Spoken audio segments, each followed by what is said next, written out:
Well, you are like brilliantly like segueing into each question. You just mentioned interest rates, Yeah. and that was another big one. Everyone's wondering, what's the current interest rate? What are we looking at? So, what do you hmm got on that one? Yeah, interest rates have been pretty steady, and all the projections that I'm seeing have them steady at least through the election. After that, who knows, of course. Sure. But yeah, as far as 30 years right now, we're usually somewhere into the low threes. Of course, it's going to depend on what your credit score is, how much you're putting down, what program we're using, all of those items. So it's hard to really pinpoint a number, and I'm skeptical of when I see lenders advertise interest rates because we don't know if they're charging points or what they're doing to get that interest rate for you. Right. But generally speaking, 30 years in the low threes, we're in the twos on 15, so it's a good time to lock in your rate if you need to refinance, or to purchase if you're looking for something new.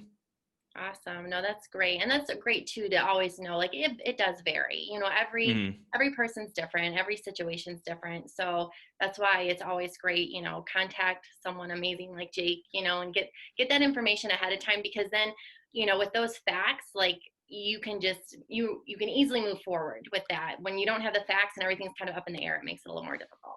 Absolutely. And I'm all for people shopping, if they want to look around, just make sure that you're getting apples to apples comparisons because what somebody's offering you might be something different than what we had. I had a customer one time who was approved through one of the large lenders and came to me and said, this is what they can do. I said, well, show me what they're doing. And they were charging thousands of dollars and she wasn't even aware of it in closing costs to achieve that rate that they were, trying to sell her on. So just getting apples to apples sometimes can make all the difference. Yeah, no, absolutely. So true. I only have one more question for you, so Sure. keeping it nice and short and sweet. Yeah. The last one, again, is a common one is with pre-approvals. There's normally always an expiration, if you will, on a pre-approval. What is that like with Union Home?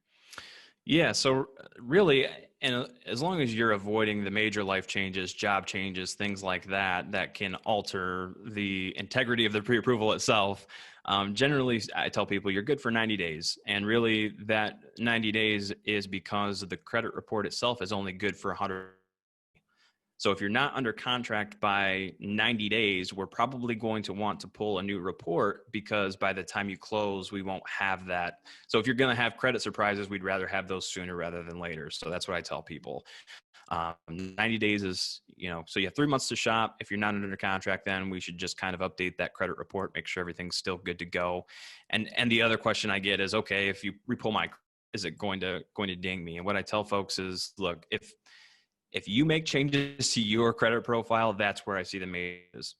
We're not going to see, hard hiccups with credit due to me pulling it again after 3 months. The only changes that we'll really see is if you change something about your credit profile that's going to ding the score. Hmm. So usually don't have issues with it, but that's usually what happens if there is a change. It's them, not us. That's great. No, that's great to know because I've heard that one too. They're Yeah, like, well, I don't want them to keep pulling it because then I'm going to go down and down right. and down. So no, that's a great little tidbit to throw in there.